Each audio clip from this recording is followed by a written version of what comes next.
Hey, everybody, good morning. Hope everybody's doing well. Have a lot of information to go over this morning, and I want to start from the Bible and create a foundation, and then we'll build up from that. As for what we're about to talk about today with the 10 Kingdoms rising, it's actually pretty shocking, in my opinion, how far along we actually are, and with everything that's happening across the globe. Just more and more signs and signals that we're fastly approaching this time frame that the Bible speaks of, which is the time of Jacob's trouble or the Great Tribulation. And in that being a factor, that means that the pre tribulation rapture is even closer. So I want to make sure people are aware of that. Anyways, I want to go through this with a fine tooth comb, and I'm just going to kind of sit here and chat. I'm not going to show a bunch of screens or images or anything like that, but I want to start with the scriptures first. And I want to talk about the primary King James Version scriptures addressing the elements of the 10 horns and kings, often linked to 10 kingdoms or rulers. The first one is Daniel 7. The second one is Daniel 17. In Daniel 7, hold on. It says here in Daniel 7, 7 through 8, after this I saw in the night visions, and behold, a fourth beast, dreadful and terrible and strong exceedingly, and it had great iron teeth.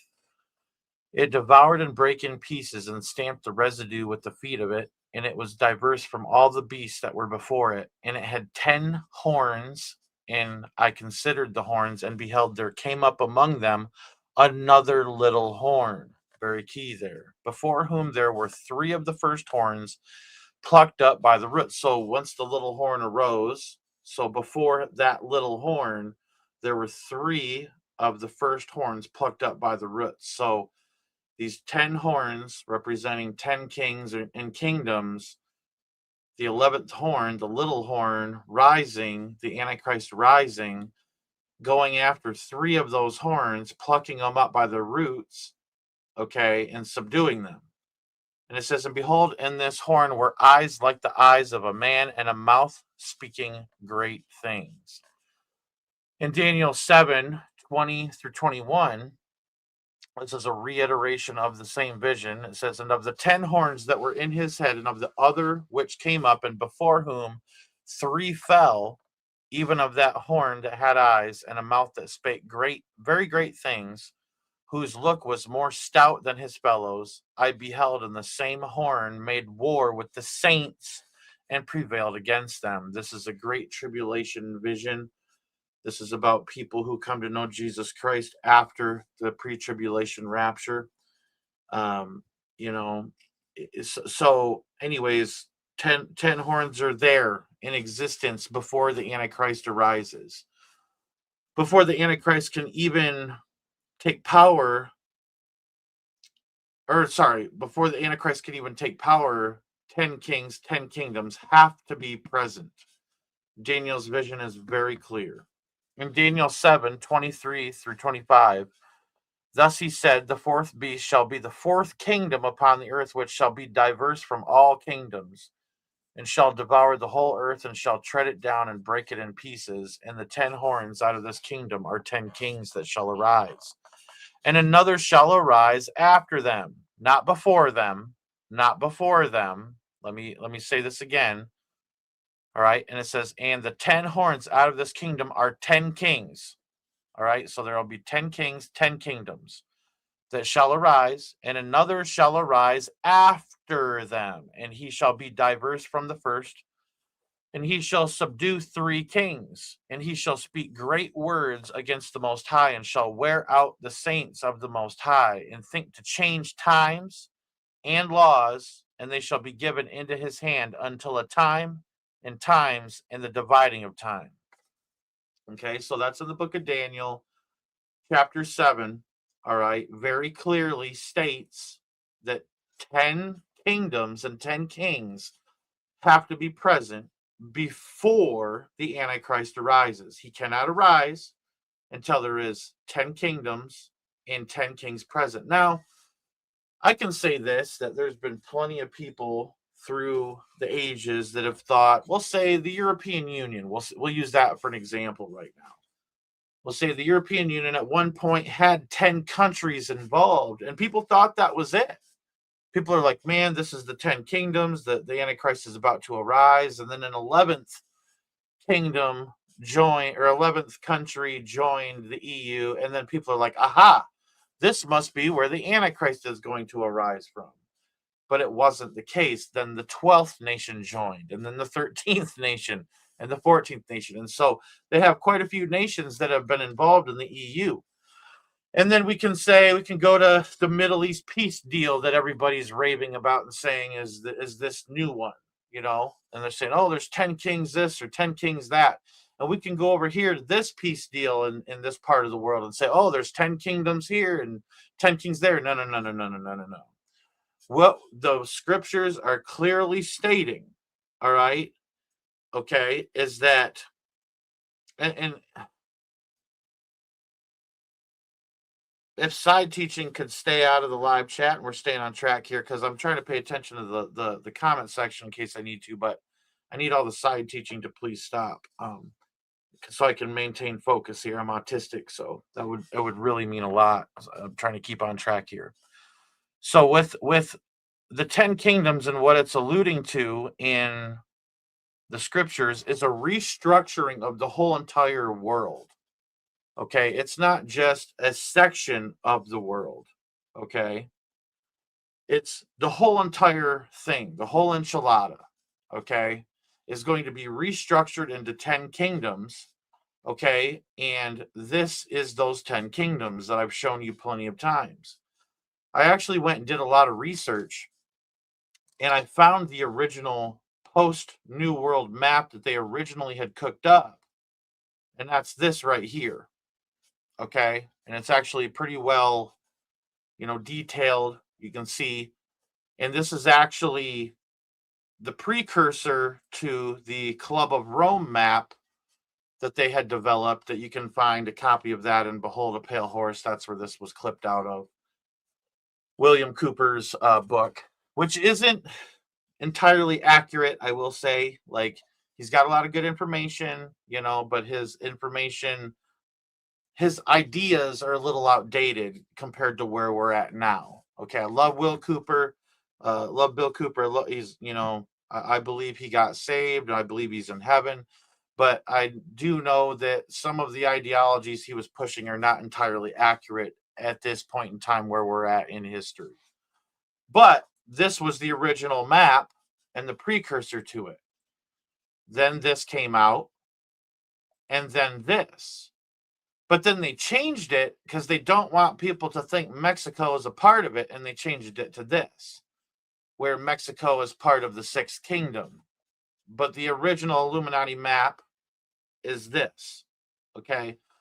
And this is what they're going by, all right? Okay, so now, with all of that being said, okay, we've looked at the Daniel scriptures, okay? Hold on, let me bring this back to here. We've looked at the Daniel scriptures. Now in Revelation 17, all right, 3, it says, so he carried me away in the spirit into the wilderness, and I saw a woman sit upon a scarlet-colored beast, full of names of blasphemy, having 7 heads and 10 horns. Okay? Revelation 17:7, and the angel said unto me, wherefore didst thou marvel? I will tell you the mystery of the women and of the beast that carrieth her, which hath the 7 heads and 10 horns. In Revelation 17:9 through 11, it says here, and here is the mind which hath wisdom. The 7 heads are 7 mountains on which the woman sitteth, and there are 7 kings. 5 are fallen, and 1 is, and the other is not yet come. And when he cometh, he must continue a short space, and the beast that was and is not, even he is the 8th, and is of the 7, and goeth into perdition. And the 10 and in Revelation 17:12 through 13, it says, and the 10 horns which thou sawest are 10 kings, which have received no kingdom as yet, but receive power as kings 1 hour with the beast. These have one mind, and shall give their power and strength unto the beast. But in Daniel, it shows us very clearly that there are 10 horns and 10 kingdoms that are present before. Okay. Now, does it necessarily mean that the three kingdoms that are part of the 10 kingdoms fall after the rise of the Antichrist? It could be. It could be. Most definitely, it could be. But the reality is that it could happen, before or right after his rising. Okay, but we know that eventually it will end up as seven, because that's what Revelation tells us. All right, is that there will be seven mountains that represent they you can go through, and they represent seven kingdoms, because there was 10, three were subdued. Okay, so that's kind of where we're kind of going from here. All right, now I have a tremendous amount of information to go through, and I'm just going to read it. I'm not going to like show page after page after page. I'm just going to read this, and we're just having a morning talk here. You got your cup of coffee, you're sipping, and here we go. All right. So in spring 2019, during Donald Trump's first presidency, Fiona Hill, then senior director for Europe and Russia on the National Security Council, testified before Congress in October 2019 amid Trump's first impeachment inquiry. She described Russian officials through diplomatic channels, including hints from Ambassador Anatoly Antonov. I don't know if I'm saying that. I could be botching the name. Anatoly. I don't know. Antonov, strongly signaling interest in a very strange swap arrangement between Venezuela and Ukraine. The informal idea Russia would reduce or withdraw its substantial support from Nicolas Maduro's regime, which included billions in loans, military advisors, oil deals, and political backing, in exchange for the U.S. granting Moscow greater freedom in Ukraine and its near abroad. So, like I told you before, a long time ago, and you can go to some of my most earliest videos, and you will find that I've always said Ukraine will be absorbed by Russia. And also, Poland will get involved, and Poland will become absorbed by Russia. And that is part of Kingdom 5 that you're looking at on this map. All right, I'm just going to put this up here full screen. That is part of Kingdom 5 on this map. You got the Ukraine, you got Poland, and everything else is conscripted into that except for those two countries. Okay. And I mean, there could be a couple more that'll just fall into place, but rough gist, that's kind of where we're at. And what's interesting, um Israel is in Kingdom 7, Karsten. It's in 7, but I want to kind of stick with this. I'll get to all that in a moment here. I want to go kind of piece by piece here and start off, in one direction, and I'll end up, we'll go full circle here. But Kingdom 5, all right, Ukraine obviously is going to get absorbed by Russia, especially since we saw what we just saw with Maduro and Venezuela and America and all this stuff. I believe America is obviously had its hand in South America, had its hand in Mexico for a long time. And what we saw in Venezuela is no different. Okay. Uh, there's a restructuring happening, and the superpowers have to do their part to make this happen. All right. And I don't think it's going to be through peace deals. I'm going to be honest with you. I don't think it's going to be through peace deals. And we'll talk about that more in a little bit. Anyways, the informal idea Russia would reduce or withdraw its substantial support from Nicolas Maduro's regime, which included all this different stuff, in exchange for the U.S. granting Moscow greater freedom in Ukraine and its near abroad. This was not a formal proposal, but a probing nudge for spheres of influence style diplomacy, echoing historical great power divisions like the Monroe Doctrine, or what they're calling the Donroe Doctrine now. The Trump administration did not pursue it, viewing it as Moscow testing U.S. willingness to trade regional influence. Hill and others saw it as dangerous, realpolitik. Russian ultra-nationalist figures like Vladimir Zhirinovsky echoed similar public musings around the same time. The concept lay dormant as U.S. policy continued pressuring Maduro via sanctions and recognition of Juan Guaido, though that effort faded while Russia deepened ties with Caracas. I don't know if I'm saying that right. I'm sorry. I'm not good with all these foreign names. Caracas. Okay, we'll say Caracas, and later invaded Ukraine in 2022. Then came July 3rd, 2026, in a high risk special operation codenamed Operation Absolute Resolve. Interesting that name.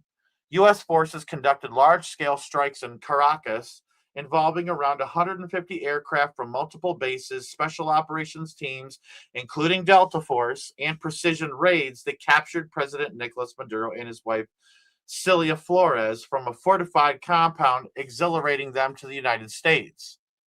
Exfiltrating them to the United States. Sorry, I said exhilarating. Several U.S. service members report cite 7 injured were wounded, but no American fatalities occurred in the raid itself. Maduro now faces federal charges in New York related to narco terrorism, corruption, weapons, and other crimes. President Trump announced the success, stating the U.S. would run Venezuela temporarily to oversee a safe, proper, and judicious transition. A transition to what, I wonder? Amid claims of securing oil assets, addressing migration, and drug flows. I don't think it's about the drugs. I don't think it's ever been about the drugs. I think the drugs are an excuse. Absolutely. This has deeply embarrassed Moscow, which long propped up Maduro as an anti Western ally. Russia's response has included symbolic naval deployments, e.g., a submarine, and escorts for Venezuelan tankers, and rhetoric condemning U.S. aggression, but no major escalation yet. Even though during if we could, I'll just pull this up real quick. Give me a moment here. Hold on.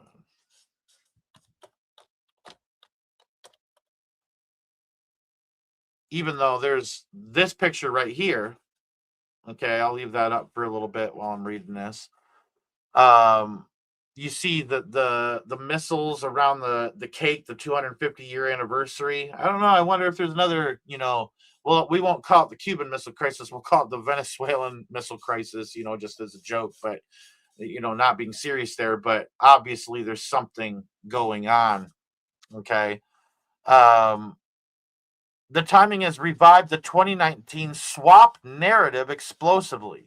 Major outlets like the New York Times, Reuters, CNN, Kiev Post, and others have published Hill's testimony and drawn parallels. The U.S. has effectively taken Venezuela by removing its Russian aligned leader, aligning with one half of the old informal Russian feeler.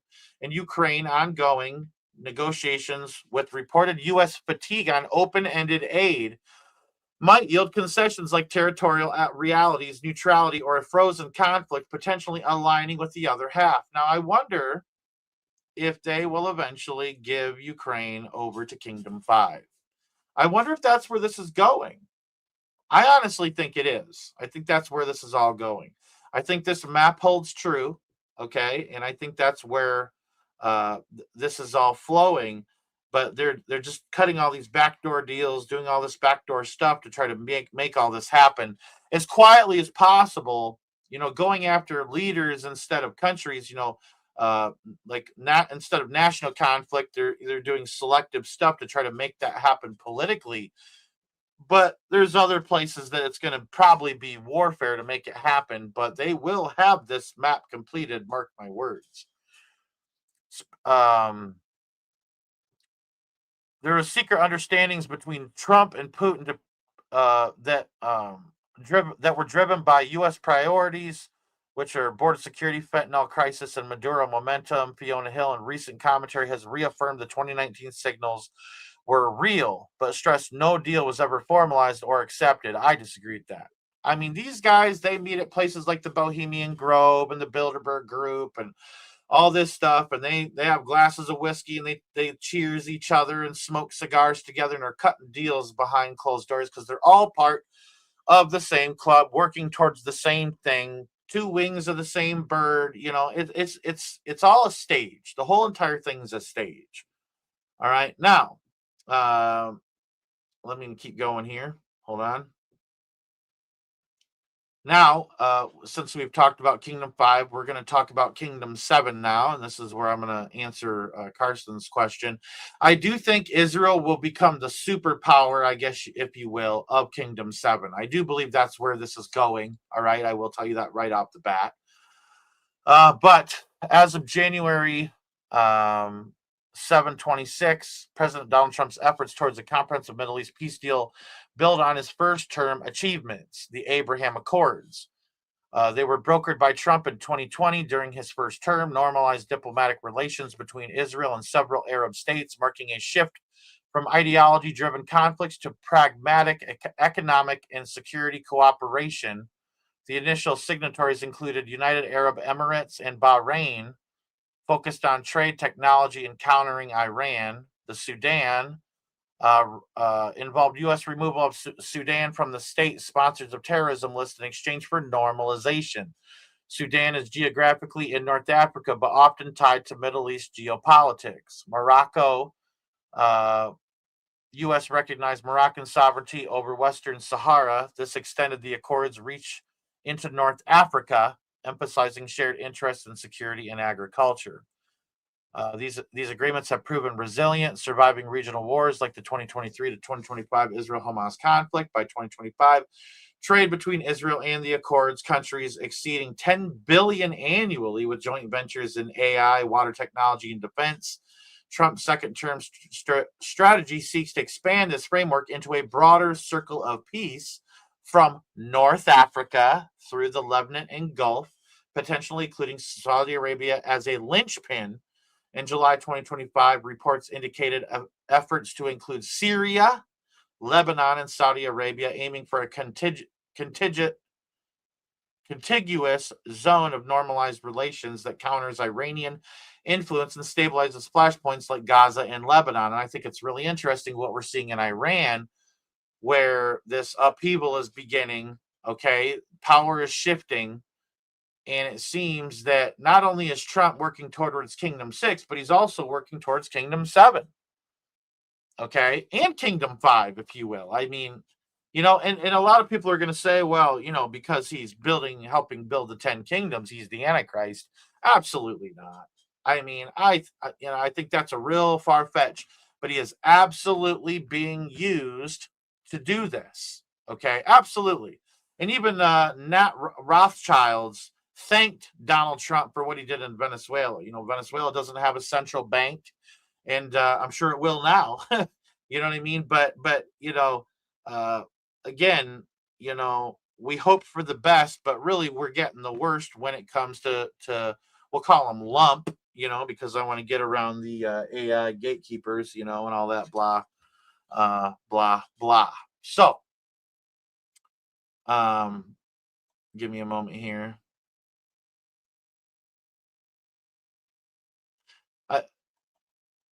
Hold on 1 second here. I'm trying to figure out where I'm at here.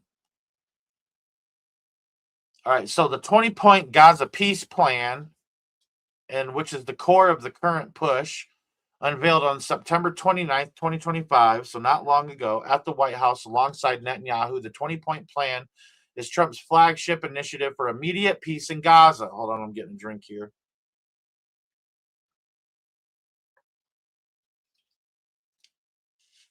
It will serve as a stepping stone to wider regional normalization, and it was drafted with input from the U.S., Qatari, Egyptian, and Turkish mediators. So they're all involved in Kingdom 6 as well.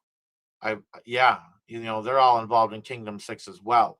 So Israel accepted it immediately, and Hamas agreed to key elements, hostage release, and technocratic governance. On October 3rd, 2025, leading to the first phase's activation on October 10 with a ceasefire. A UN Security Council resolution on November 17, 2025, 13-0, with China and Russia abstaining, granted the U.S. a mandate to implement security and transition mechanisms, including an international stabilization force. Interesting. The plan's points emphasize de-radicalization, redevelopment, and phased transitions with no U.S. troops directly in Gaza, but U.S. oversight through a board of peace carried by Trump, including figures like former UK Prime Minister Tony Blair. And, I think we'll go through this detailed breakdown. De radicalize terror free Gaza. Gaza must not threaten neighbors. Full commitment to peaceful coexistence. Redevelopment for Gazans, number 2. Focus on rebuilding after years of suffering with economic incentives. Number 3, immediate ceasefire. War ends upon agreement, which I don't think that's going to happen. IDF withdraws to agreed lines, suspending all operations. Number 4, hostage release. All hostages, alive and deceased, returned within 72 hours. Prisoner exchange. Israel releases 250 life sentence prisoners and 1,700 post-October 2023 detainees, which means the people that were responsible for, October 7th and the slaughtering of Israelis. 15 deceased Palestinians per Israeli remains.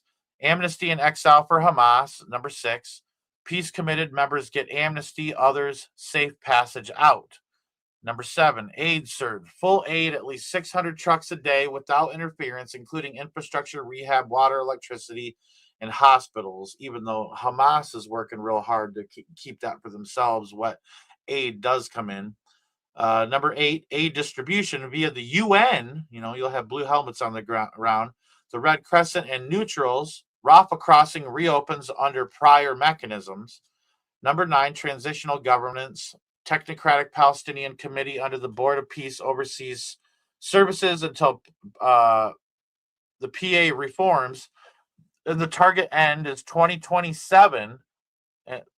Is a 2027 handover. Number 10, economic development plan. Panel of experts to create a Trump plan for modern cities, synthesizing international proposals. Number 11, special economic zone. Preferred tariffs negotiated for investment attraction. Number 12, voluntary movement, no forced displacement, freedom to leave and return with incentives to stay. Number 3, Hamas exclusion and demilitarization, no Hamas role. Destroy all military infrastructure with monitored decommissioning. Number 14, regional guarantees, Arab partners ensure compliance and non-threat status. Number 15, International Stabilization Force, the ISF, multinational force, e.g. as Azerbaijan, Indonesia contributors, trains Palestinian police, and secures borders with Israeli-Egypt input. Number 16, the IDF withdrawing, phased from 53% to 40% to 15% control, no occupation, annexation, security perimeter until secure. Number 17, fallback for delays, aid stabilization proceeds in terror-free zones if Hamas stalls. And 18, interfaith dialogue, promote tolerance to shift narratives. Number 19, path to self-determination, a credible pathway to Palestinian statehood if PA reforms succeed. And we'll see about that. We're really getting into it once we get to that point. And 20, which is a U.S.-led dialogue between Israel and Palestinians for a political horizon, which means a peace deal. And I wonder who's going to broker that. And I don't think it's going to be Trump, because I don't think that Trump can do all that within the time frame he has. Just my opinion. Now, Trump's broader deal envisions linking North African stability, like Morocco and Sudan, with Middle Eastern normalization, creating a unified front against Iran and extremism. Key focuses like Saudi Arabia as a keystone, and the North African dimensions like Morocco and Sudan anchor the Western, and Morocco's deal has deepened ties with joint military exercises and tech hubs. The Sudan, however, faces internal turmoil. Trump is reportedly torn between the United Arab Emirates and the Saudis opposing them, because the United Arab Emirates are supporting the separatists. This could impact Sudan's stability and the Accord's compliance. So eventually there will be more North African people who will join, like Algeria, Tunisia, Libya. I believe that they're imminent. Okay, my opinion. All right, but we'll see how it all goes. The 11 extensions like Syria and Lebanon, potential Israeli-Syrian security accord in 2026 could facilitate Israel withdrawal from occupied areas. So this is all brewing. Kingdom number 7 is brewing, and it's forming fast. Kingdom number 6, I believe, is really starting to form. If you look at Kingdom 6, and if you take out Brazil and the countries to the north, that whole western edge of South America, okay, is already in alignment with the Kingdom 6. They're already unified. We're waiting on Brazil, Venezuela, and so on. Okay, so things are really close to forming when it comes to Kingdom 6 and Kingdom 7. All right. It's just going to take, it's just a hop, skip, and a jump away. Okay. Just a hop, skip, and a jump away. And, Kingdom 6 is continuing to form fast. All right. Donald Trump has publicly discussed and signaled interest in several other South American countries beyond Venezuela in recent weeks. Isn't that interesting? Particularly following the January 3rd, 2026 U.S. operation. Colombia is one of them. All right. And this is one of the ones that is to the north that's not in alignment with the rest of it. This is the most frequently mentioned South American country after Venezuela in Trump's post operation speeches and ideas. Okay. Other South American countries mentioned or implied are Argentina, Ecuador, Guatemala, and El Salvador. Brazil, okay. And they, like I said, they don't need Chile, they don't need Peru, they don't need Bolivia or Uruguay or Paraguay, because those are already all in alignment. They need Brazil, they need Argentina, Ecuador, Guatemala, El Salvador, and Colombia. That's where we're at right now. But Trump's already talking about getting involved with that. And they've always used the drug war to be able to do what they need to do. And again, they're using the drug war to be able to help form the sixth kingdom. And the cartels, it's a two-pronged thing. I believe it's been state sponsored for a long time, and the power has been given over to the drug cartels up until this time for this transition. Okay. Um, give me a moment here. Hold on, I'm just trying to. So I think, again, I think that war is a very probable thing when it comes to, what's happening in Kingdom 6, especially. Um, I could go through all of this, but I'm just going to shorten it up and say I think that they're going to use war to really form the sixth kingdom. I'll just go through it. It's all right. Number one, exhaustion and leverage on Hamas. Hamas entered the October 2025 ceasefire severely degraded, its command structure fragmented, tunnel network partially destroyed, rocket stockpiles depleted, and internal dissent growing amid Gaza's humanitarian crisis. Prolonged low-level violations or a return to high-intensity conflict could accelerate concessions on core demands, like a demilitarization and exclusion, hostage prisoner dynamics, and internal pressures. Trump's rhetoric reinforces this. In late December 2025 statements, he warned Hamas must disarm for phase 2 to proceed, framing noncompliance as risking renewed war. All right. His maximum pressure approach, historically used against Iran and North Korea, appears applied here. All right. So he's the same formula he used for Iran and North Korea is apparent here, via threats of unrestricted Israeli action if violations mount. So basically, Trump will unleash, let Israel go at him. All right. I think this is the world stage. These are the globalists operating to try to make this all happen. I don't think it's necessarily a people. It's about practice. It's about the globalists trying to take control over this whole entire thing and restructure the world into these 10 kingdoms. All right. Trump has positioned himself as the plan's ultimate enforcer through the U.S. chaired Board of Peace and UNSC resolution backing, which was on November 2025. If violations persist, e.g., ongoing sporadic attacks, aid interference, or delayed decommissioning, he could escalate leverage without direct U.S. troops in Gaza, greenlighting Israeli operations, aid and economic conditioning, regional isolation, and internal stabilization force. All right. So through the internal stabilization force would be renewed fighting could hasten deployment of the multinational force. All right. So like a world police, if you will. All right. To secure borders and train Palestinian police creating a buffer that marginalizes Hamas. So they're going to empower another group to oust Hamas because Hamas won't fall in line.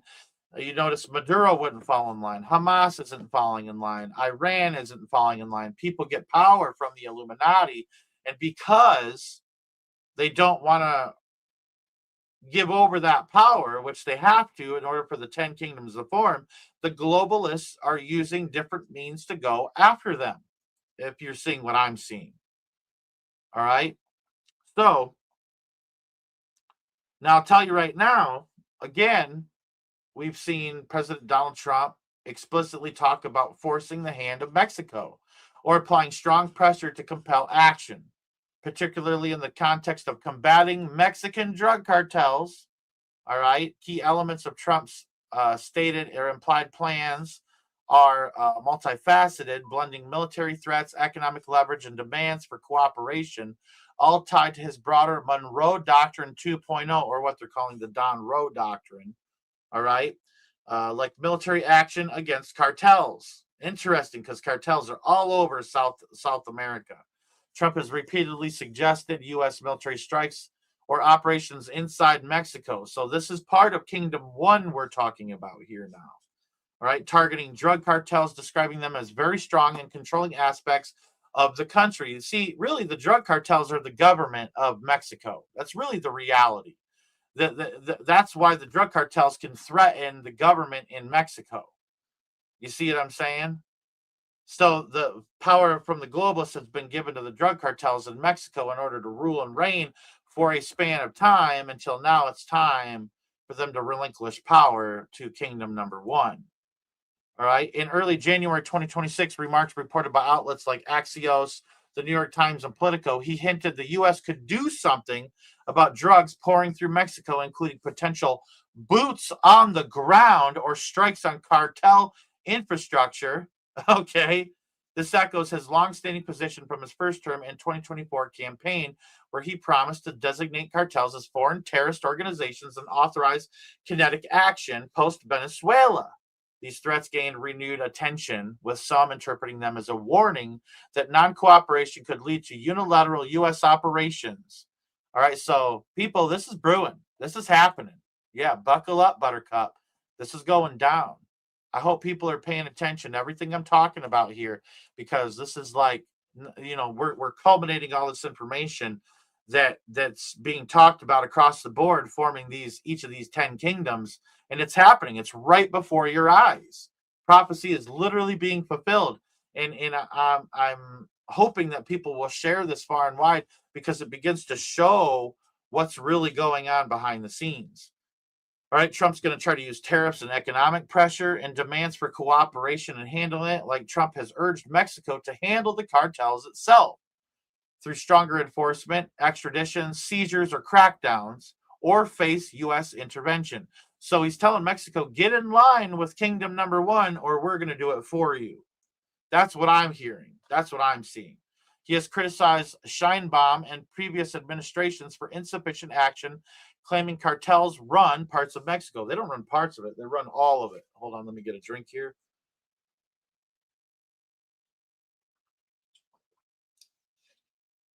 In exchange for cooperation, implied incentives include avoiding escalation, maintaining trade benefits under USMCA, or U.S. support on other issues. Trump has grouped Mexico with other nations like Cuba and Colombia as potential targets for pressure over drugs and influence. They're building this, man. They're building it. It is right in our face. Statements like the whole hemisphere is in play on Politico January 3rd, 2026, and warnings that American dominance will never be questioned again frame Mexico as part of a larger effort to eliminate anti-U.S. threats or non-cooperative governments. I don't know if that's the case. It's really about building the 10 kingdoms, in my opinion. But I'm no expert, right?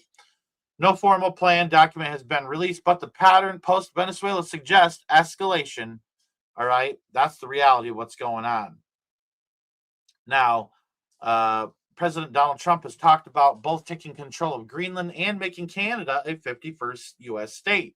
Trump has repeatedly stated the U.S. needs Greenland for national security reasons, particularly its strategic Arctic location, e.g., the proximity to Russia, missile defense potential, rare earth minerals, and emerging shipping routes due to climate change. Key recent developments as of January 7th, 2026. On January 5th through 6th, 2026, reported in outlets like Reuters, Politico, New York Times, CNN, and CNBC, Trump reiterated aboard Air Force One, we need Greenland. So this was just the other day, literally a day ago. Trump said, we need Greenland from the standpoint of national security. He dismissed Denmark's control, mocked their military capabilities, and compared potential acquisition to the Louisiana Purchase. The White House has confirmed Trump is discussing a range of options to acquire Greenland. Explicitly include the use of U.S. military force is always an option. Per White House statements, January 6th through 7th, 2026, covered by Reuters, Al Jazeera, Euronews, and the Associated Press. Advisors are reportedly drawing up updated plans with Secretary of State Marco Rubio, briefing lawmakers that Trump wants to buy or otherwise acquire it. No formal proposal has been made to Denmark Greenland, but Trump has appointed a very special envoy and revived the idea post-Venezuela as part of empire building. Greenland and Denmark have rejected the notion outright, with Denmark's prime minister calling it threats that could end NATO cooperation. Man, telling you, this is brewing. Greenland's leaders emphasize self-determination. European allies, including via the EU and NATO statements, have rallied in support, warning of damage to alliances. They want the damage to the alliances. They need the damage to alliances. All right, so it's straight up, a reformation. They're reforming all of this stuff right before your eyes, and it's just beginning. This is just the beginning, and I think World War III is going to really produce this situation, and we're going to really see this thing kick off. I'm telling you. All right. Trump has described Canada as a non-viable independently and suggested it become the 51st U.S. state, often in the context of trade disputes, migration, resources, or Arctic security. All right. In late December 2025 and early January 2026, again, in January, just this month, okay, and this year, statements reported in Associated Press, CBC, New York Times, and others, Trump has called Canada the 51st state, or implied it lacks viability as a separate nation, sometimes linking it to broader hemisphere control. I'm telling you, this is the not only, single-handedly, Trump is forming Kingdom 1, Kingdom 6, and Kingdom 7, and allowing Kingdom 5 to continue forming. Single-handedly. China, as it sits, is already pretty much ready to go. I'll get into that in a little bit, but I want to stick on the plan here. Karsten is Danish, and he lives in Denmark, and he says, in Denmark, they talk about we should sell. So they want to sell Greenland to Denmark wants to sell Greenland to the United States. I appreciate that information, Karsten. Thank you so very much, my friend, for adding that. Anything else you could tell us about what Denmark wants to do with Greenland? Go ahead and put it in the live chat, brother, because it definitely applies to what we're talking about here.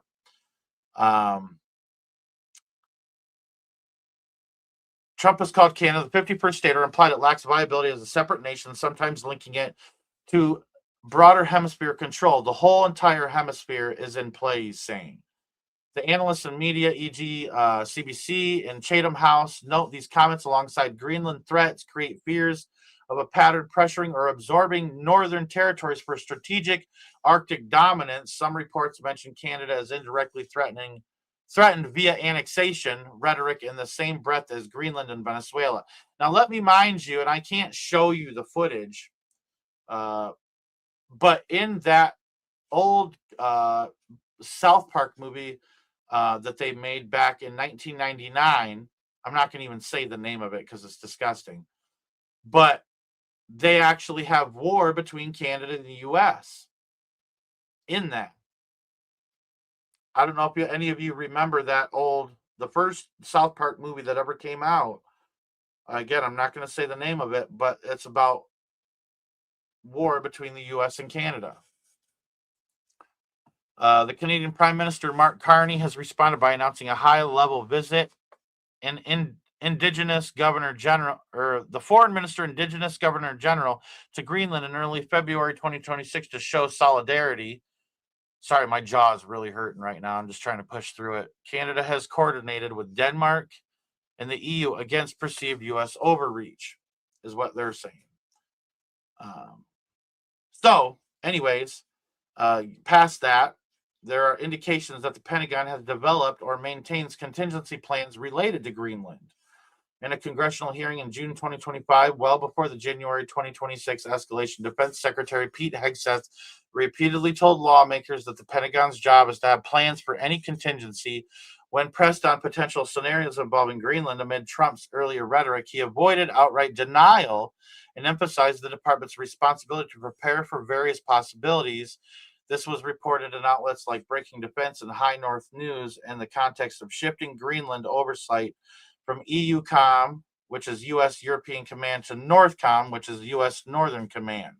Under Trump's administration, seen as a signal of heightened U.S. focus on Arctic defense and potential control. They keep saying Arctic defense, but this is more about the First Kingdom being built.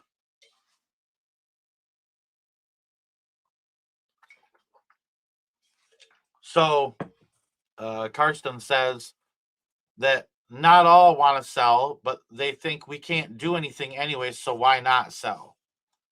So Denmark. So basically, Trump is being a bully and bullying Denmark into selling Greenland.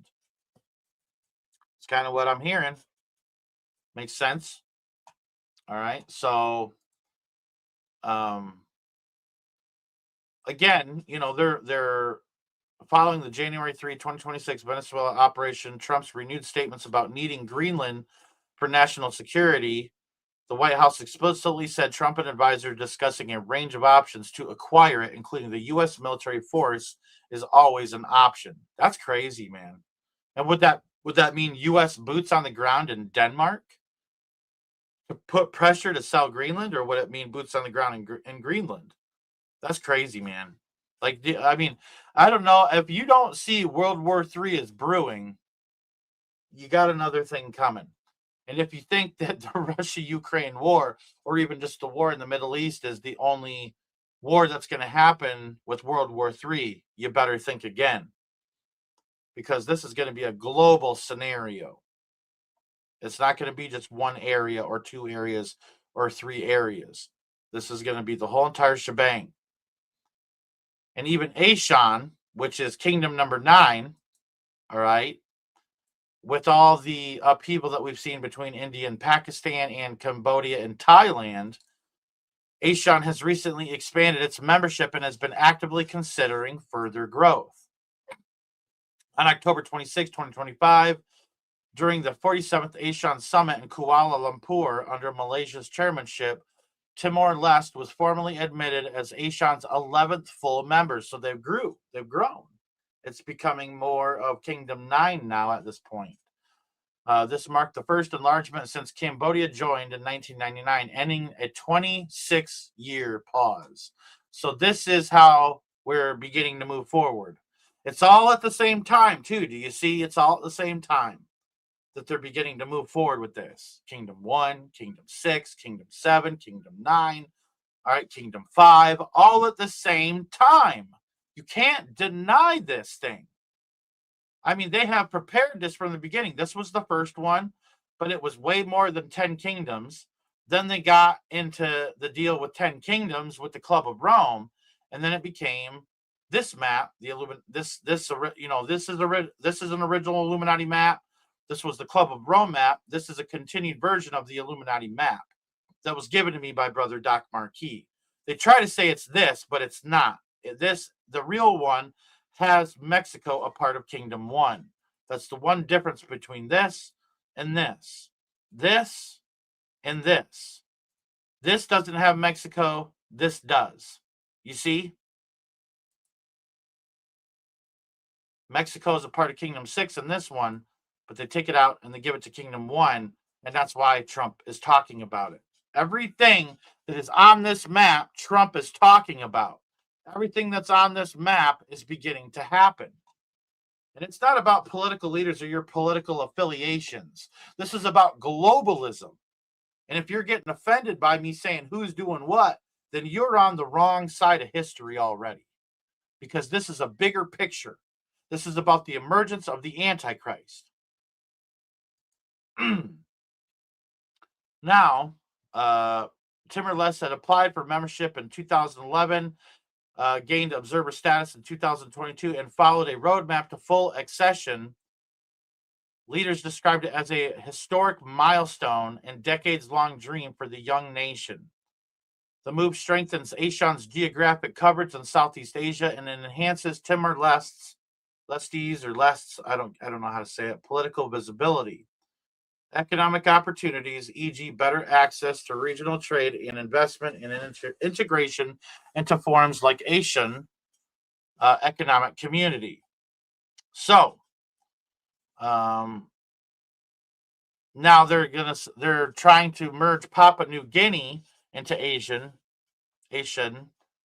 I don't know how to say ASEAN, like, because in America we say Sean if it's CEA or if it's SEAN. So I could say ASEAN or Asian. So I'm, it's Asian. It's there's the Asian factor, there. But but I'm American, so pronunciation is different with it. Papua New Guinea shares a land border with Indonesia, an Asian founding member, and has expressed interest in the past. Analysts, e.g., in the Diplomat and other outlets post 2025 summit, note the Papua New Guinea as a viable option. So it's growing. Kingdom 9 is growing, not just Kingdom 1, not just Kingdom 6, not just Kingdom 7, not just Kingdom 5, but Kingdom 9 is growing. All right? So I think there's a bigger picture here. Kingdom 2 is reshuffling. I don't have a lot to say about Kingdom 2 today because, it's the European Union. It's basically already set to go. There's going to be a couple jumping ship and things like that, jumping from one side to the other. But in reality, it's already formed. In reality, Kingdom 10 is formed. So this thing is popping off, people. It is almost there. And Kingdom 4, I've always said, is the furthest off. Kingdom 4 is definitely the furthest off, Australia and South Africa. But let's keep going here. Sorry. We're going to look at Kingdom 8, Tropical Africa. The African Union effectively gathers Tropical Africa. Tropical Africa is not a strict political or organizational term, but a geographical climate one, generally referring to the part of Africa lying within the tropics between the Tropic of Cancer, I'm not going to get into the latitude and longitude, but this excludes most of North Africa, all right, Morocco, Algeria, Tunisia, Libya, Egypt, because that's going to be part of Kingdom 6, okay? So it encompasses sub-Saharan Africa broadly, especially equatorial and central regions, countries with hot, humid, or savanna climates, including dense rainforests, blah, blah, blah. I think you get the drift there. The AU, the African Union, covers tropical Africa, which is Central Africa, East Africa, West Africa, and Southern Africa at this point, up to this point, but it's going to be given over to the Australian Kingdom 4 there, and some of the island nations like Comoros, Madagascar, Mauritius, Seychelles. I don't know how to pronounce that, but I tried. So it encompasses tropical Africa. It's basically already there. Kingdom 8 is basically already there. So let's go over this again. Kingdom 1 is forming. Kingdom 6 is forming. Kingdom 7 is forming. Kingdom 5 is forming. Kingdom 9 is forming. Kingdom 2 is basically there. Kingdom 10 is there. Kingdom 8 is there. You see the picture now? Do you see the bigger picture now, what I've been trying to tell you for some time? All right. Now let's look at Kingdom 3. All right. There are ongoing talks and significant efforts towards greater unity, cooperation, and closer ties between Japan and South Korea. Leaders from both countries have committed to deepening ties, all right, through strong bilateral momentum in 2026, with summits and statements emphasizing mutual importance In September 20, or for example, in September 2025, ongoing Japanese Prime Minister Fumio Kishida and South Korean leaders underscored the need to strengthen cooperation amid global uncertainties. South Korean President Lee Jae-myung has publicly stated that relations with Japan are as important as those with China, signaling a balanced but positive approach despite its progressive background. All right. The U.S., Japan, and South Korea trilateral has become a cornerstone of regional security, evolving from the landmark Camp David summit in 2023 into institutionalized cooperation. So again, U.S. is getting involved. So let's look at this again. All right. Kingdom 1 is forming. Kingdom 6 is forming. Kingdom 7 is forming. Kingdom 5 is forming. Kingdom 8 is formed. Kingdom 10 is formed. Kingdom 2 is basically formed. Kingdom 9 is forming. Kingdom 3 is forming. The only real big one we're waiting on is Kingdom 4. That's how close we are to this thing. All right. And what's interesting is Kingdom 1 has their hand in Kingdom 6, Kingdom 7, Kingdom 5, Kingdom 3. Do you see what's happening here? I mean, this is big news. And I'm going to be honest with you, I don't hear any other channels really talking about this stuff. A couple of them. I was talking to Sister Tanya Reinhardt, and she was saying she watches Wretched Watchmen a lot, and she was saying that he was covering some of the stuff with Kingdom 6, but he wasn't putting it together in the context of the 10 kingdoms. So, there's big stuff happening, and it's right in your face. I think I basically exhausted the information that I have, but what I'm saying is that these things, for them to all fully form, they're going to fully form at once. And I really think it's going to be global war that's going to do it. That's my opinion. I don't think it's through a bunch of peace deals that this stuff is going to happen. I think that war is going to pop off in multiple locations all at once, and it's going to, remember, and I've shown you this here. Give me a moment. Hold on. I'm going to show you this document. I'm going to show you the Albert Pike's 3 World Wars document. And summing up, you can read it for yourself, but summing up what the Third World War is, they want war between the Jews and the Muslims. And out of that, they want the rest of the world to be arguing about that, whether they're pro-Jew or pro-Muslim. It's what it's coming down to. And they want the other nations to be divided, all right? And they want them to start fighting over this very scenario globally, all right? And this is going to create that destabilization. They're going to use different means like the Antifa, your radical Islam, all this different stuff to be able to bring this about, which is happening. All right. Not only that, but your narco terrorists, everything that's being dubbed a terrorist organization is being used. That's the nihilist and the atheist. And they're going to provoke a formidable social cataclysm, which in all its horror will show clearly to the nations the effects of absolute atheism, the origins of savagery, and of the most bloody turmoil, is their words. And then they want the citizens to have to defend themselves against all of this. The citizens of the world are going to have to rise up and defend themselves and defend their corner of the infrastructure wherever they're at. And through this, where mainly it's going to be your conservative, right-wing, Christian believers that are going to go out and try to stop this, thinking that they're doing the right thing, but really they're playing into the satanic hand. Okay? So, out of that, and I believe right around that time frame or before it, we're going to get raptured. We're very close to that.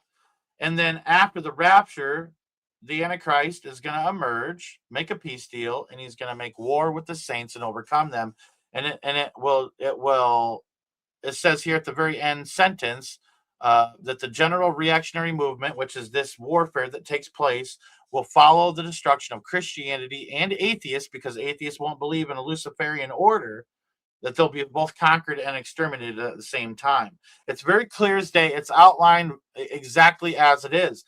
But see, the bigger thing is that people will say this isn't an accurate letter. And they say a lot of them will go to the Second World War and say, well, Nazism wasn't around in 1871.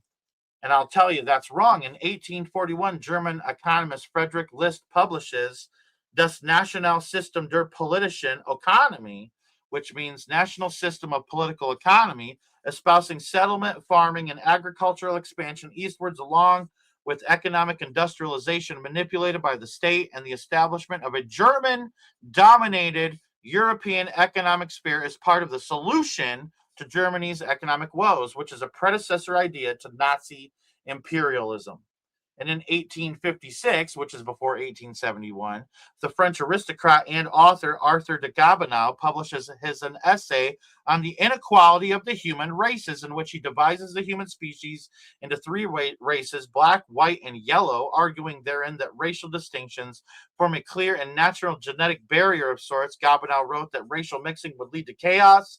While not an anti-Semite, his work is often characterized as philo-Semitic, since he wrote positively about the Jews at that time, but it is still considered an early manifestation of scientific racism. Historian Joachim C. Fest, in his biography of Hitler, claims that Arthur de Gobineau's negative views on race mixing influenced Hitler and thereby the ideology of Nazi imperialism. So those ideas go all the way back to 1841, which was 30 years before this letter was written. And people say that this isn't a real letter. There were people that were alive in 1977 that saw this dang thing hanging in the British Museum Library in London. And the British Museum Library denies its existence because it was Illuminati that was responsible for its coming to be. The Illuminati wrote this out. Albert Pike was an Illuminist. Giuseppe Mazzini was an Illuminist. And they were world leaders at the time. Albert Pike being a leader of the Southern chapters of Freemasonry. And he was part of the KKK and all this different stuff of the Civil War.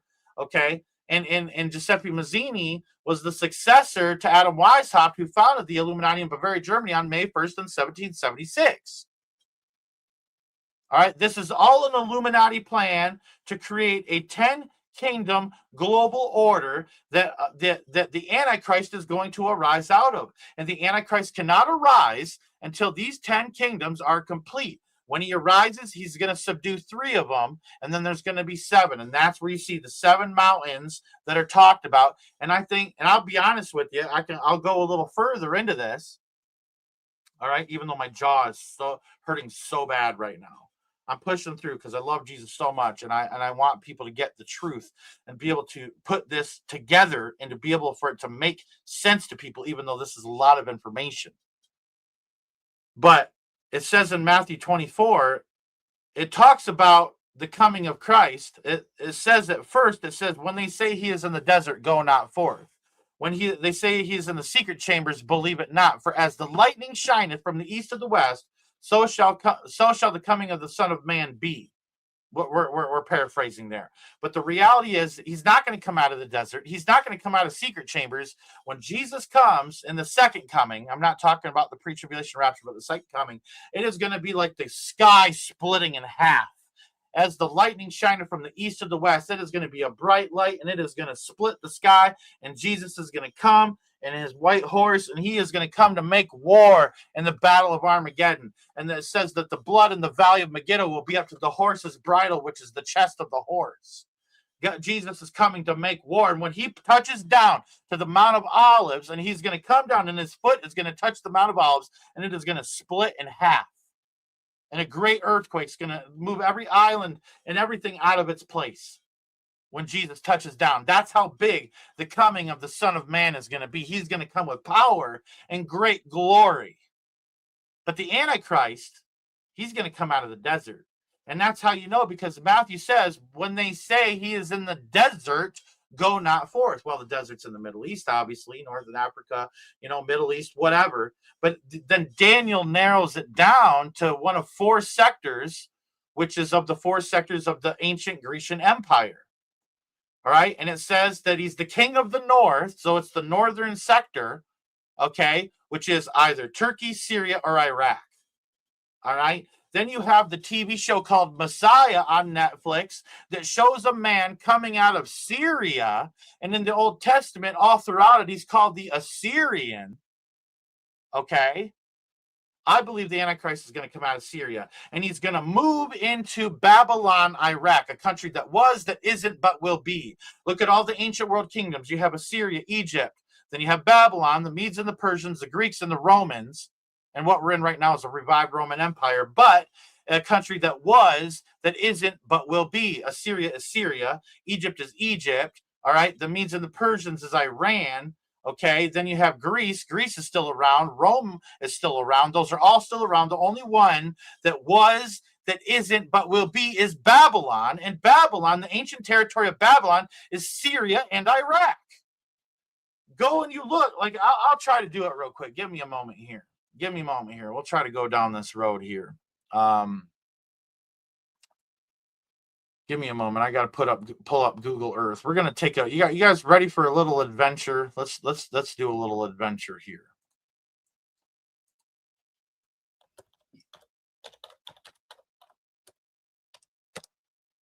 Now I'm hoping that I can pull everything together here. I've done this before, so I'm hoping I can remember some things here. Give me a moment. I'm going to try to share my screen here. Share screen. Now, I don't know if I'm going to be able to find everything I found before, but this right here, and it's interesting because they're building different ziggurats in the area. So this Babylon Palace, this is a ziggurat right here. And if you let's do this real quick. I'm gonna show you something real quick here.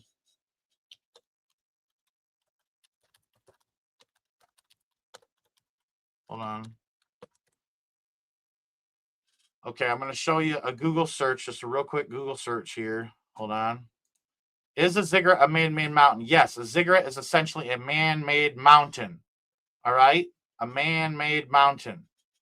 Okay, right there, you see it for yourself. Yes, a ziggurat is essentially a man-made mountain.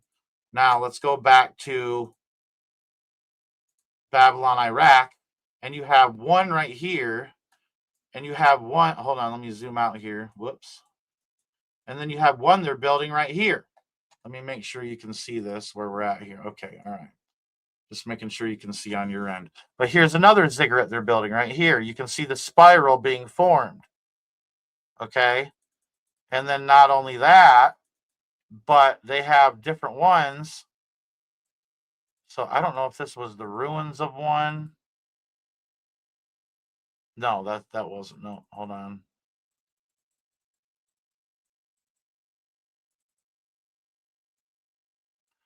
There's a whole bunch of them. There's like 26 ziggurats in this whole area, we'll say. Okay.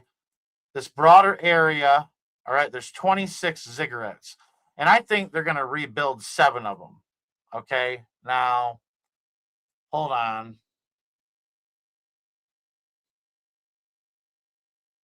Let me do this on a different. I'm going to do this on a different page. Give me a moment here because I'm trying to find something here.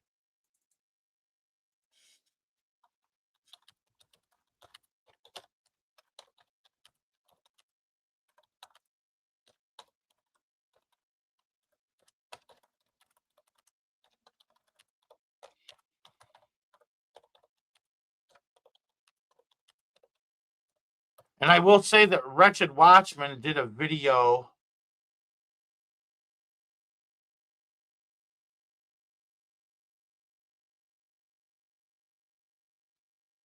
Hold on one second.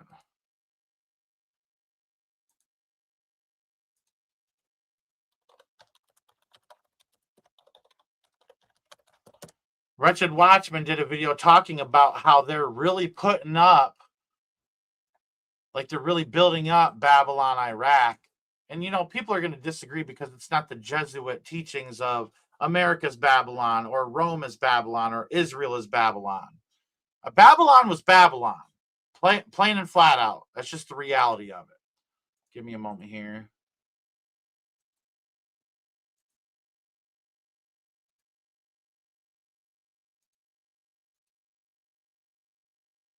I'm trying to put in the coordinates here. This really bums me out. Give me a moment here. Why won't it let me? Oh.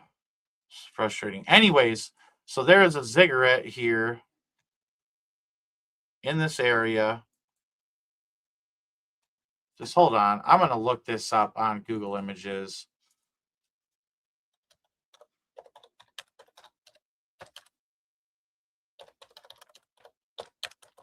To show you.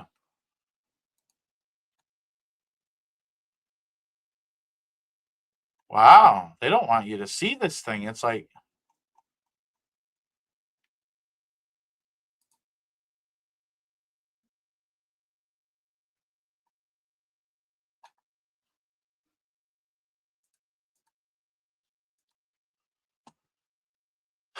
you're going to have to give me a moment because I'm going to find this. This is going to take a moment. This is embarrassing because it's like I should have had it all figured out. So give me a moment here. It's going to take a second.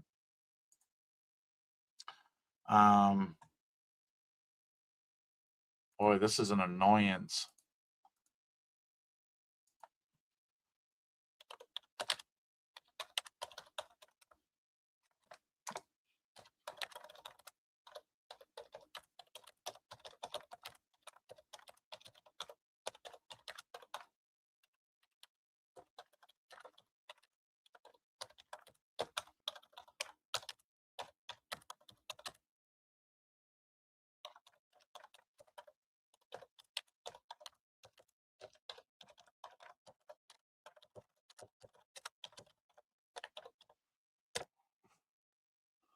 Give me a moment here.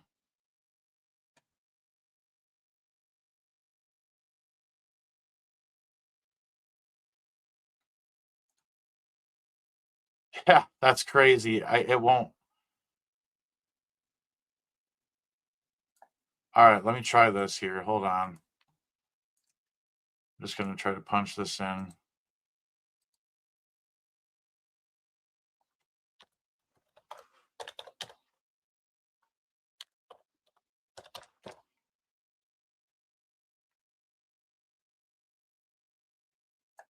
This is really crazy. Like, I'm pretty bummed right now. Anyways, so I'll show you something here because I do remember this. See, I had this all figured out. People are like, man, this is boring. It's taking too long. Hold on. So this right here, this area right here in Babylon, Iraq, is supposed to be one of two possible ancient sites for the original Tower of Babel. Okay, this right here, that square that you see. Okay, and then there's like another one way over here somewhere. Hold on. I don't know if this is it. Yeah, no, that's not it. Let me do this.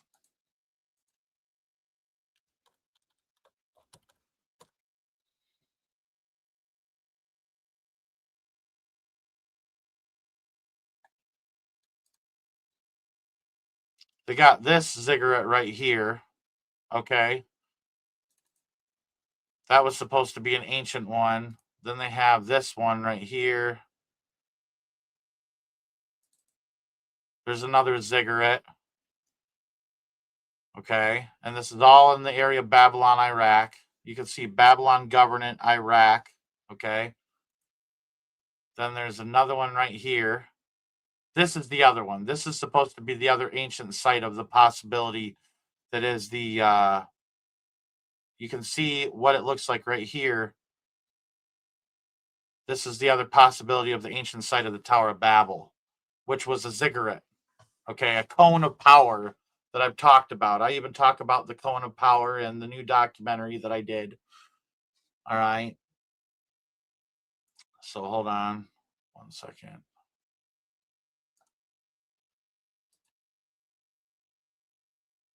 And this is the one, this is that other one right here that they thought was possibly the original Tower of Babel, Ziggurat of Babel, right there. See at the bottom. All right, now,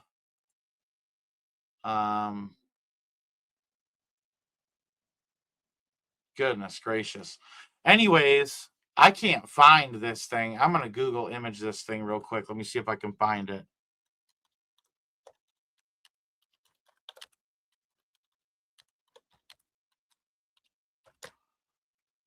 Jesus, please help me to find this, Lord.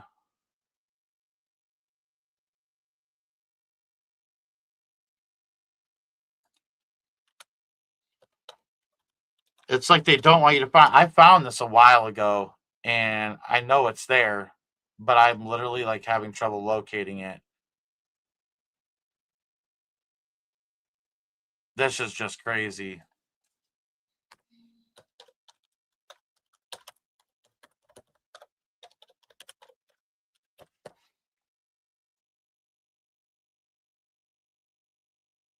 Yeah, this is just wild. I know it's there. Absolutely know it's there. Like, I'm stressing out about it because I'm live, but I'm persistent. I want to be able to show you this. But there, I mean, I can't find it in Google Images. It's like it doesn't even exist anymore.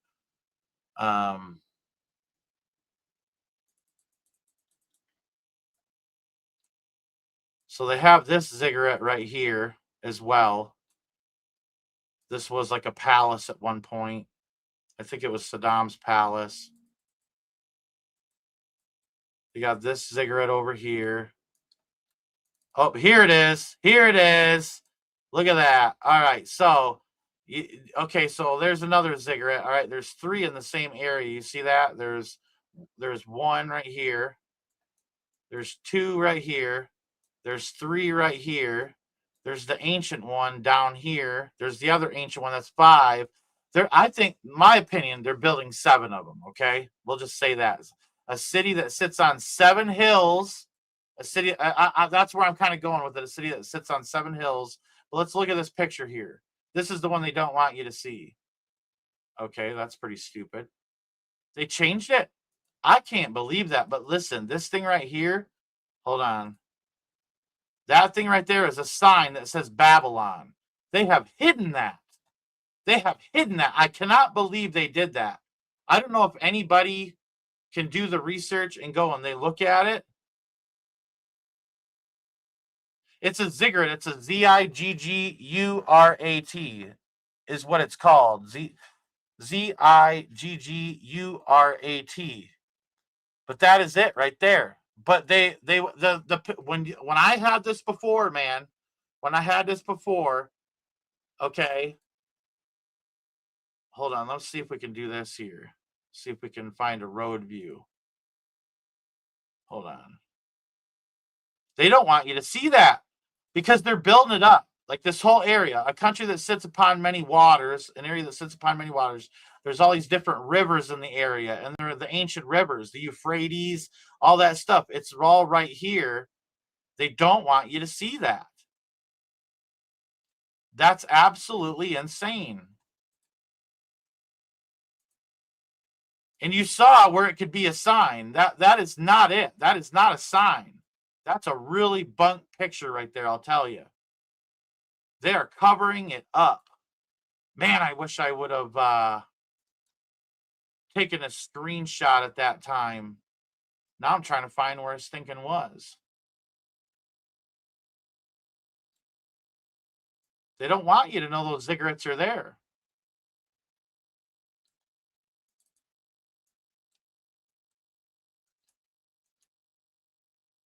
Dude, I literally just lost where I was. That is so stupid. Let me try to get north oriented here. They'll be able to be found easier. Okay, yep, it's right here. Yep, all right. Yeah, that is the sign right there. That is the sign. At night, that thing is lit up, and it literally says in English, it says Babylon. Why would it say it in English? Literally says Babylon. They are rebuilding Babylon. That is what's happening. And them hiding it is just another thing that makes it fishy.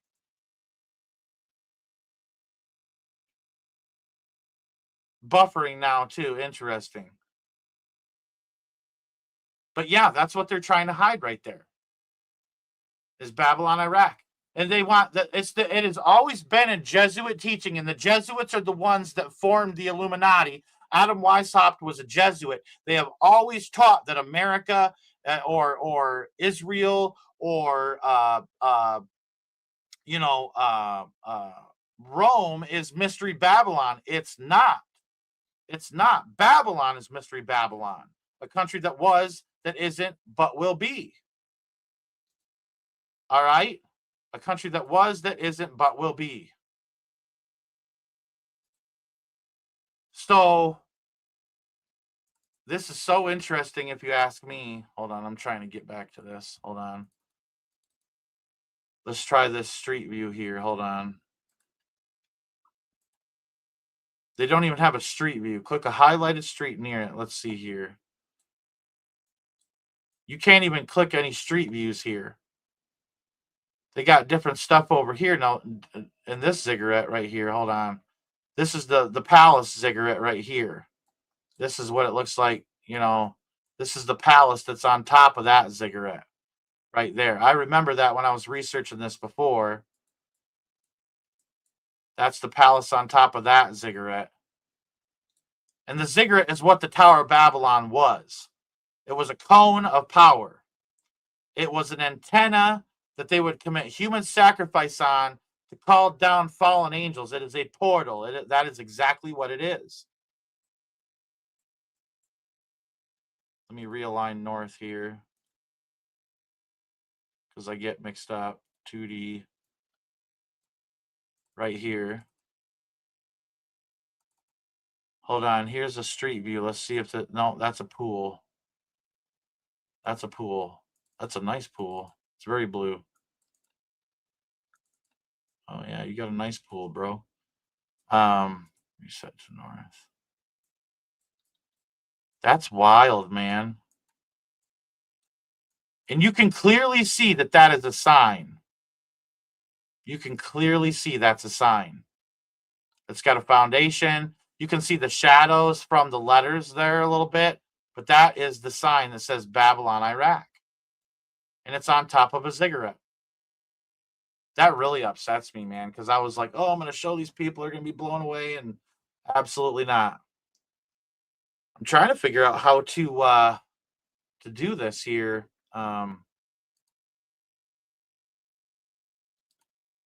Let's do this. Hold on. 2D. Goodness gracious, get out of street view. Why did the picture? Dude, this is bogus, man. There we go. Okay, now I can't even highlight this.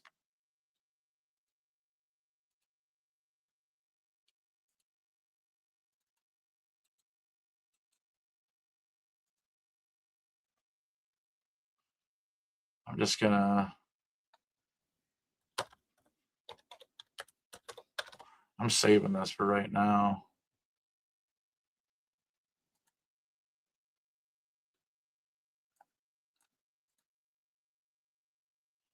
Hold on, let me try this here. Let me put this into Google Image or Google latitude and longitude.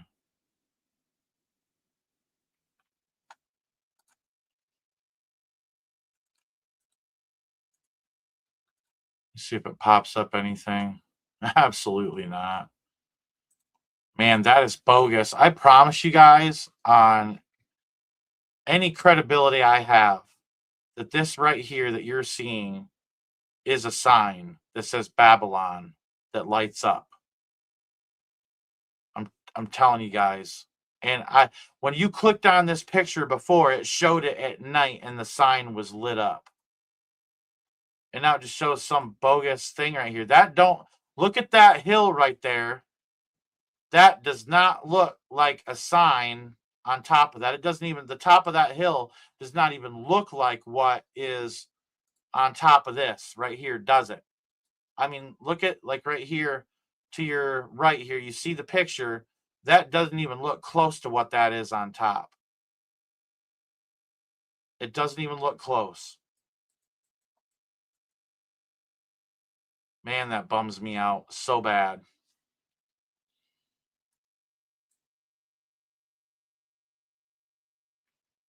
Let me see here.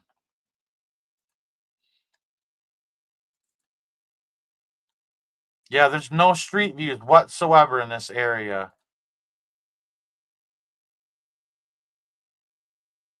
Yeah, no street view data available anywhere.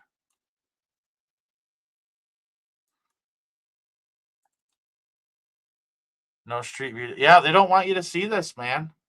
Because they're building up Babylon, Iraq. That's what they're doing.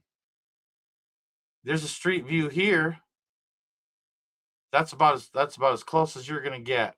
Is inside someone's house. That's really weird. That's really, really weird. Heck, looks nicer than most American houses. That's really weird, dude.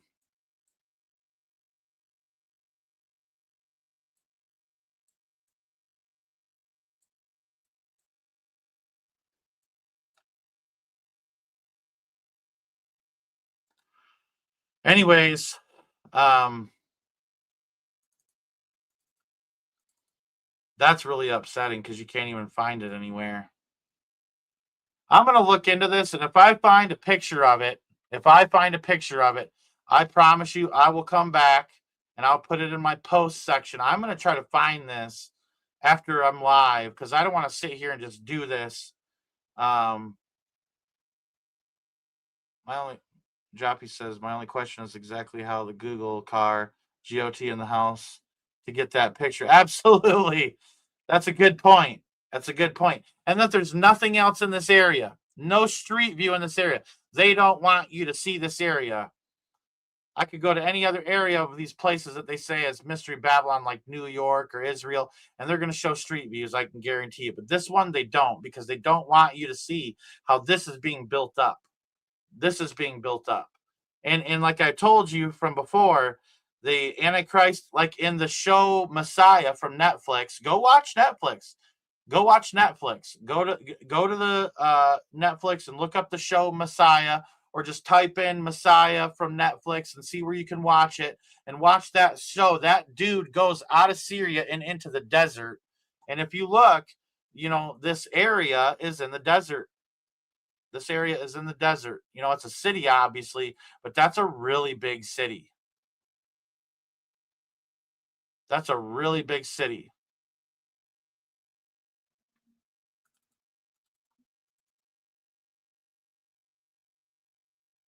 It's this one here. Oh, okay. What's that blacked out there? What do you got there? What's this? Do you see this? Do you see what I just found? I wonder what that is. I wonder what that is. Building something they don't want you to see. I'll be honest with you. That is the first time. Besides, when I was looking in Nepal, I found an area where that was blacked out. Wonder what that is, and I wonder how quickly this video will get taken down now. But I'm telling you, Babylon, Iraq, it's for real. There's stuff they don't want you to see here. This proves it. This proves it right here. This is exactly what I'm saying. Like, look at this area.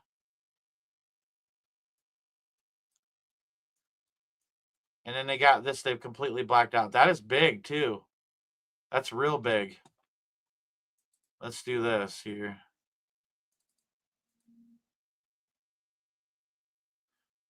Hold on 1 second.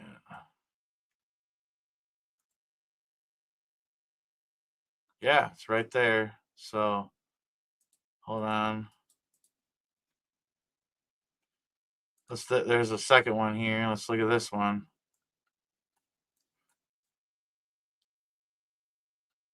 Do you see that blur right there? This is weird, guys. This is real weird because this is the same one, just a little further down. There's two of them. And whatever they're blocking out is gone. But right here, they're blocking something out. It's obviously something that they moved, Because in this picture right here, it's gone. Do you see the glitch? Do you see this glitch right here? And it's cut. Look at how the landscape doesn't match up. Look at how the landscape doesn't match up, everybody. What is this place? I'm screenshotting this right here. I'm screenshotting this because I don't know if I'll ever find this again. Hold on. I got to get this bigger because I want to get the latitude and longitude in there. And the time. All right, now let's go back. And we're going to screenshot this right here. So that way they can't deny it. I'm telling you, all in Babylon, Iraq right here. All in Babylon, Iraq. There's stuff they don't want you to see. They don't want you to see the sign they're putting up. They don't want you to see whatever this is to the point where they're going to glitch out the screen. Man, that's wild, dude. That is so wild. It's cement. This is a cement company. It's a construction company. I wonder if they're building some statue, some Babylonian statue right here, because obviously this is a cement company.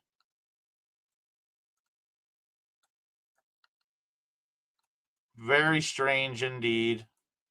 It's a very strange live. I wonder what this is right here.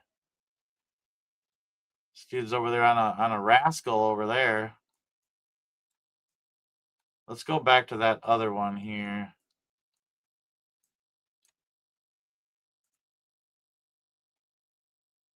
Yeah, dude, they completely cut.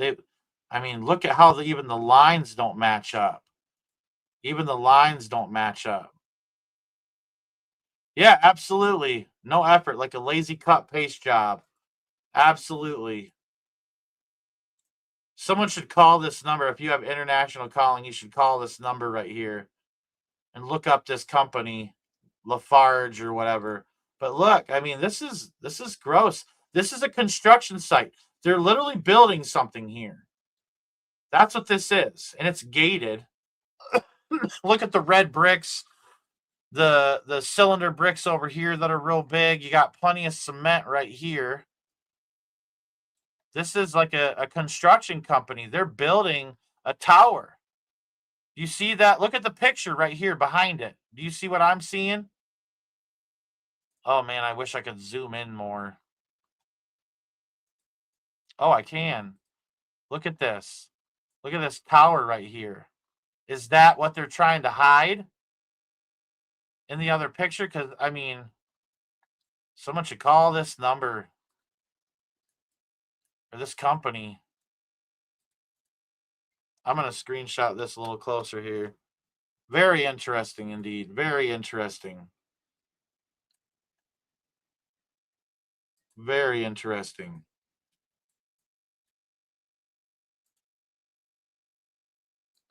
Yeah.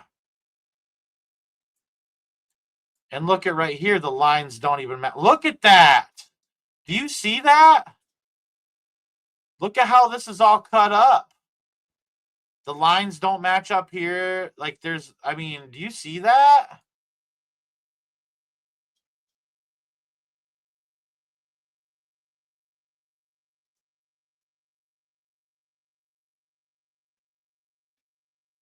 Very strange. Very strange. I want to keep looking around here because I really think there's something to this place. I really do. I think there's something to this place. Something they don't want you to know. And this is the Euphrates right here. Hold on. Reset north. And that thing we just found is right next to the Babylon sign. Right next to the Babylon sign right here.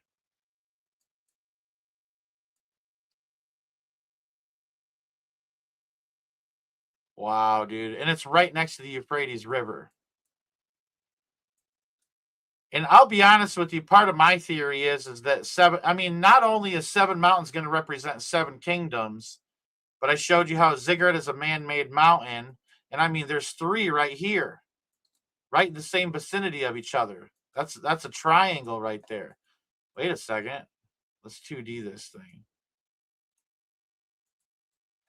Yeah, that's a perfect triangle. Look at that. Look at that. And look, the ancient Tower of Babylon, possibly one of the locations, is right here in the midst of those. This is like the ancient Babylonian city and stuff. Like, look at this. Like ancient Babylon. You know what I'm saying? And they're rebuilding it. They're rebuilding it.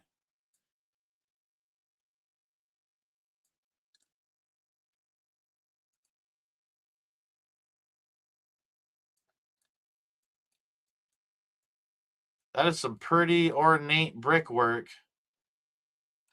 right there.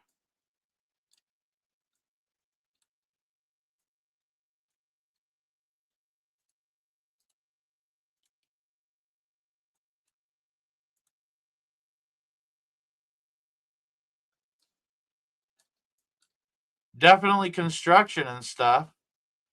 Stuff they're trying to hold up. Pretty wild. But you see my point? Like, they're working on this area, you know? Ziggurat of Babel.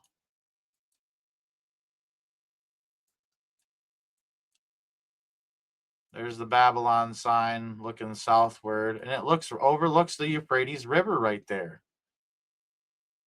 And it overlooks that area where we just found that thing that was blacked out. So I don't know, guys. I don't know. But I tend to think that, hold on one second. Let's see here. There's a picture on this one right here. Wait.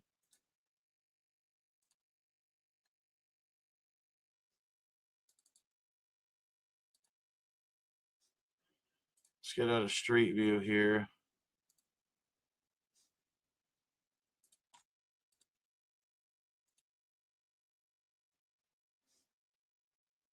Hill of Babylon, government Iraq. So you see this, it's all in Babylon. There's even a phone number for this ziggurat. There's an artificial lake.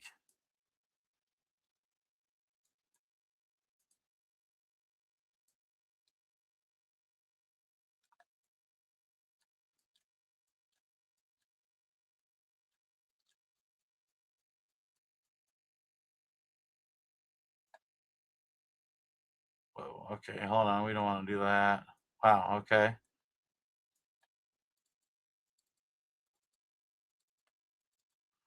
Let me see if I can get this. You see how big that is? I'm telling you, that is the sign. B-A-Y. Wait, B-A-B-Y-L-O-N. B-A-B-Y-L-O-N. Babylon. I'm telling you, that's the sign. B-A-B-Y-L-O-N. You can literally count the letters there. B-A-B-Y-L-O-N.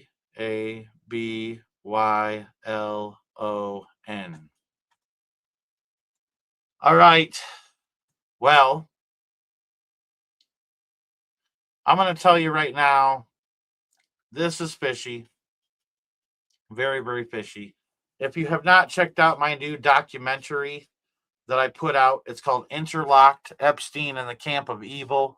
You know, it's I put a lot of work into it. 3.5 months of extremely hard research and work. As the documentary goes, it definitely gets more intense. You'll see an exclusive peek inside Epstein's cabin at Interlochen. I went there myself.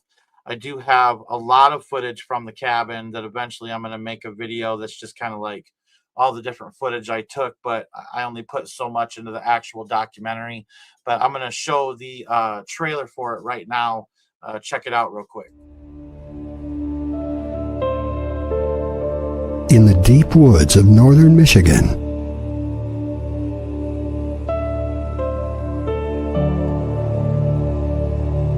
where two lakes hide what the light can't reach,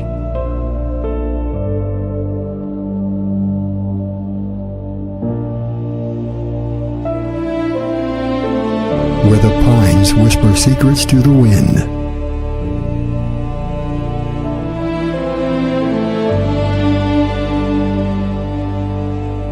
There is a school.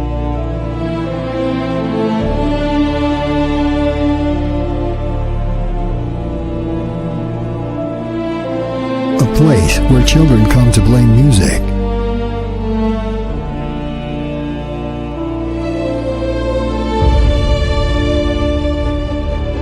And shadows lurk behind the scenes.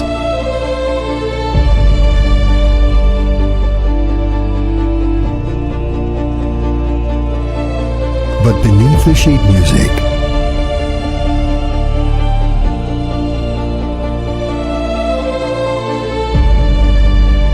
behind the cabins,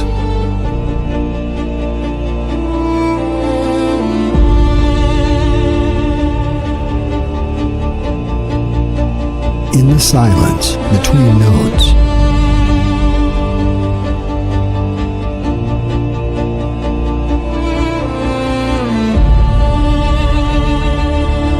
something rotten has taken root.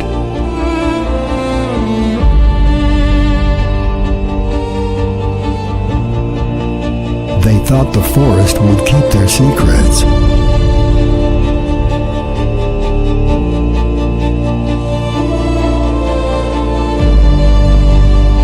It did not.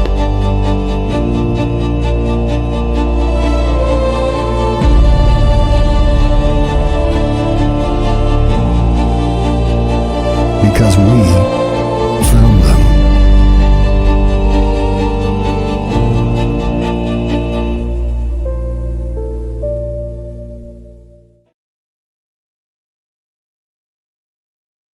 And that is the trailer for my new documentary. The full documentary is out. It's if you just go to my main page on YouTube, it's basically pinned at the top of it, or you can just go to my videos section. It's the newest video in my video section. It's about an hour and 44 minutes long, extremely informative. You're gonna get a lot of the reason why pedophiles do what they do, especially the higher up pedophiles. You know, no side teaching, please.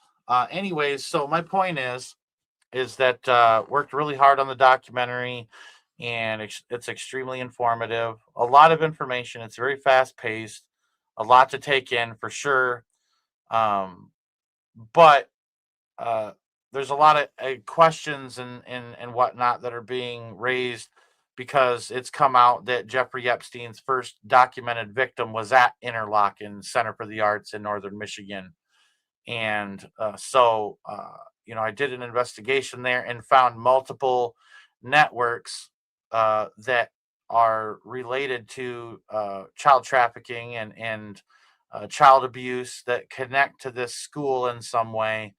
I go through all of that. I show kind of the religious side of things and how there's masonry and witchcraft involved in the area, and kind of culminate with an expose on a new network that most people have not even come close to knowing even exists. That's a very powerful network that even goes to the Supreme Court. So if you watch that documentary, make sure that you don't have little kids around or anything like that. Definitely some tough topics in it, but I tried to do it in taste because I want people to be able to see it. In anyways, that's okay. Fully video, that's okay. You don't have to be sorry. Not a problem. But I you know, definitely encourage people to go watch it. To be more educated. I mean, everybody's starting to talk about Interlochen because they found out in the Ghislaine Maxwell trial, and some of the newer stuff that um, that's come out, is stating that Interlochen was a place where um, this first victim came from. I actually go through and I put into chronological order how Epstein came to be involved with Interlochen, how much he was there, what he did there, and whatnot. And so all that's in the documentary, as well as exposing a lot of other things that tie to Interlaken and this new network that I've exposed that also ties to Interlaken. And that's at the end of the documentary. And so, I put a lot of hard work in it, and it would mean a lot to me. And I'm asking everybody here today, if you've come this far in watching this video, it's definitely a documentary that's being censored. Um, Kathy O'Brien and Gray from Gray Area Monarch, they both really support what I'm doing and support the research that I've done. And, you can see at the end of the documentary what Kathy, thinks about it. And I'm not going to brag on myself or anything like that, but she said some very kind things to me about the research I've done. She shared, and Gray shared the documentary on Twitter X, and she shared my Mackinac Monarch documentaries as well, and she has quite a large audience, and pretty quickly it got into the thousands of views just in the first day when Mackinac Monarch 1 and 2 came out, and when she shared them. And this one is not getting nearly the views, and it's I'm going to be honest with you, it's 10 times the documentary that Mackinac Monarch 1 and 2 ever was. The amount of information that went into it, the connections, all that stuff, definitely just straight up God ordained. And so what I'm asking everybody to do is to plant this documentary. If you care about this ministry, you care about the information that I bring you, and you care about me myself, in my struggles and in the walk that I've had to walk to do these things. Please go to like Facebook and specifically take the X. Give me a moment here. Specifically, I'm gonna get the X link real quick here to give to you guys.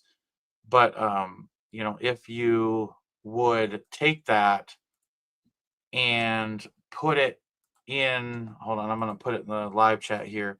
This is the X, but I want the X one to grow even more than the YouTube. But if you could take the X link there for my documentary, and post that in like Facebook or TikTok, or even if you want to take my trailer that I did and download it and post it, on TikTok or Facebook or wherever, and just get the word out, because I'm definitely being censored. And I think my goal for that documentary was to bring more accountability to Interlock, and I've caught them in some lies. I mean, straight up caught them in lies. And I have the documentation that they're lying in the documentary. And I feel that I'm being censored to the max. I don't think I've ever been so censored when it comes to one of my documentaries as this. Um, but I catch interlocking and straight up lies, and they don't want this to come to light. And so I'm hoping that God's people would have my back, and share it as wide and as far as possible. Instagram, just whatever you use, alternatively to YouTube, even taking the link and sharing it, even on YouTube comments and things like that. If you have time to do so for a little old channel like myself. I'm not trying to grow in numbers. I don't care about anything but being a threat to Interlaken and what they're doing to the children. There's a lot of people that have been abused there. Lots and lots and lots of people from the 50s, 60s, 70s, 80s, 90s. I mean, all the way forward. There's been abuse happening there, and they just keep getting away with it. And I've done the hard work. I've put the information together. All I'm asking is for God's people to have my back. That's all. And just to share it with family members. If you have a list that's an extensive list of people that in your cell phone, do a mass send out and just send it to everybody. Be like, hey, check this documentary out that this guy made exposing Epstein's presence at Interlaken, where they say Epstein's first victim was. And I even went as far as to go there myself and go into Jeffrey Epstein's cabin and get footage and put it in this documentary so people could see. I found a secret room. I found glowing residue on the wall outside the secret room. There was a child's bed leaning against the wall into the secret room. There was a hatch next to the child's bed that was like a crawl space. And the basement was only accessible to the master bedroom, which is where Jeffrey Epstein would sleep himself. And so they're trying to hide that this cabin even exists. They've changed the name 3 different times. They changed it from the Jeffrey Epstein Scholarship Lodge to the Green Lake Lodge. Now it's the Green Lake Heritage House. They changed it again. They took the street sign down leading to the lodge. They want to scrub this thing. And I'm asking God's people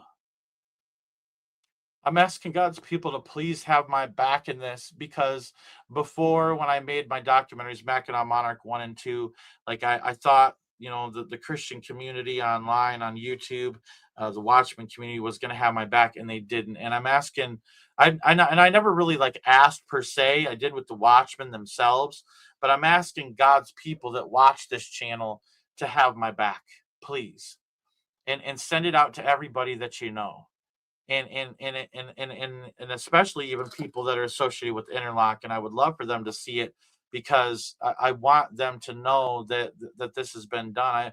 I want to be a threat to Interlock in the sense of, I even call for the bulldozing of that cabin. If they care about the kids at that school and they want to restructure things and they want to do things the right way, they need to admit what they've done is wrong, oust everybody that's been a part of it or has any ties, and bulldoze that cabin, because that's how you start off fresh. Because I do think music and art is important. Absolutely. It's part of our culture.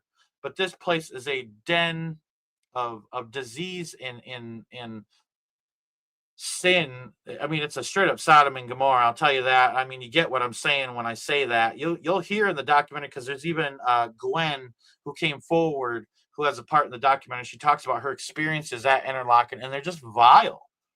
And then I can't give out the name, but there's another woman that was an attendee at Interlochen that's in the documentary, that talks about how the kids had they literally were throwing lingerie parties at this place. You know what I mean? And the staff were there, present while these parties were happening, where kids were in thongs, and they brought this stuff and they called it their annual lingerie party. This is just some of the information that is in this documentary. And so I'm hoping and praying that, like, if you have a YouTube channel, show the trailer. You have my full permission to use the trailer to promote it, because I'm telling you, this is about the children. This isn't about end times talk, anything like that. I know it's going to have a further reach on X, and that's why I want the X one to be shared. And I'm putting it in the live chat again, so if you can just copy and paste it, you know what I mean? Just wherever you can find, that would mean a lot. And I'll put it in the comment section below. And I just appreciate every single person that shares it, even just once. But I really hope that people can share it everywhere that God puts on your heart to share it. I'm not scared of what's coming my way from this thing getting out. I just want it to get out. I just, like, I'll even show you. Hold on one second. Give me a moment here. Like, I'll even show you, like, before, when it got shared, like, it was at multiple thousands, the first day that it got shared by Kathy. And right now it's only at 925 views, which is great. That's a lot of people. But I know I'm being censored, because Kathy shared it, Gray shared it, and even Sean Atwood liked it. And I even put that screenshot up, in my post section. And so it just goes to show that it's being censored. But you can watch the full documentary on YouTube or X, and I highly suggest people check it out. It's, for people that have seen it, they'll tell you it was riveting. And, their eyes were glued to the TV, that people were saying. So, I'll quit talking about it, but, wanted to drop that in there real quick at the end of this. But, obviously what we've gone through, talking about how the 10 kingdoms are forming, how close we are to them forming. And it gives us a picture where we're at in the timeline of things that we can't, because we can't go by the rapture, because we know the rapture is abrupt. It comes as a thief in the night, Jesus does. And so I think this is a more clear timeline that we can use to gauge and see where we're at in prophecy pertaining to how soon the rapture is coming, because I believe that we have to go home, because I'll be honest with you, right after it's formed, the Antichrist is going to arise. And so I think that in this process, we're going home. This is just proof we're going home soon. So let's make an impact while we can for Jesus, for the children, and let's stand for truth, and not let the enemy deceive God's people or anything like that. Time is very short, and I just appreciate all of you so much. Thank you to everybody that has prayed for me during this time. I'm in the process of working towards my next investigation, because even if this comes to nothing and nobody shares it, I'm going to keep going, because I know that God has given me a calling and an objective, and I know that my reward is in heaven. And eventually I am gonna to work towards trying to raise funds for the next investigation, which I'm going to probably start in the middle of January or at the end of January, possibly into February, because I'm still working on where I'm going to go. But I'm always hands on, and I believe in going to these places, not just talking about them and sitting behind a screen and acting like I know. I want to be able to speak from the viewpoint of being there and have been there, done that, got the T-shirt. And I'm willing to put myself, and I've proven that I'm willing to put myself in dangerous situations. I've proven the information that I can put out, especially with this documentary. I've proven it. And I also, uh, I also plan to investigate quite a few more places, but what's next on the list is up to God. And I've been told by multiple people that I need to rest and be still at this time, but I know God's gonna give me revelation as I'm at peace in Him. And so, be praying for me about that and what God has for me to do next. It would sure mean a lot. Thank you to everybody for coming today. It means so much. Thank you for listening to me rant on for 2 hours. You guys are a blessing. I pray that Jesus blesses your day. I pray that if you're going to work, that He just keeps you safe. He keeps your family safe. Keeps your children safe at school. If you're struggling with sickness or pain or hurt or sorrows or depression or anxiety or anything like that, I pray God just takes that away today. And I pray that He just gives you a peace that surpasses all understanding. I pray that He encourages you. I pray the Holy Spirit is upon you today. I pray that you go forward today and paving a path for the Lord, because that's what we're supposed to do. And reach out and touch someone in the name of Jesus Christ. Witness to someone in the name of Jesus Christ. Do something in the name of the Lord that furthers His kingdom this day, because that's what it's about. All right. And stand up for the children. On a side note, got to stand up for them kids. Jesus said, "Suffer not the little children to come unto me." And so that's what we need to be doing, is praying against the predators that are out there hurting children. May God bless you all. May He keep you. And please don't forget to go out and change this world in which you live.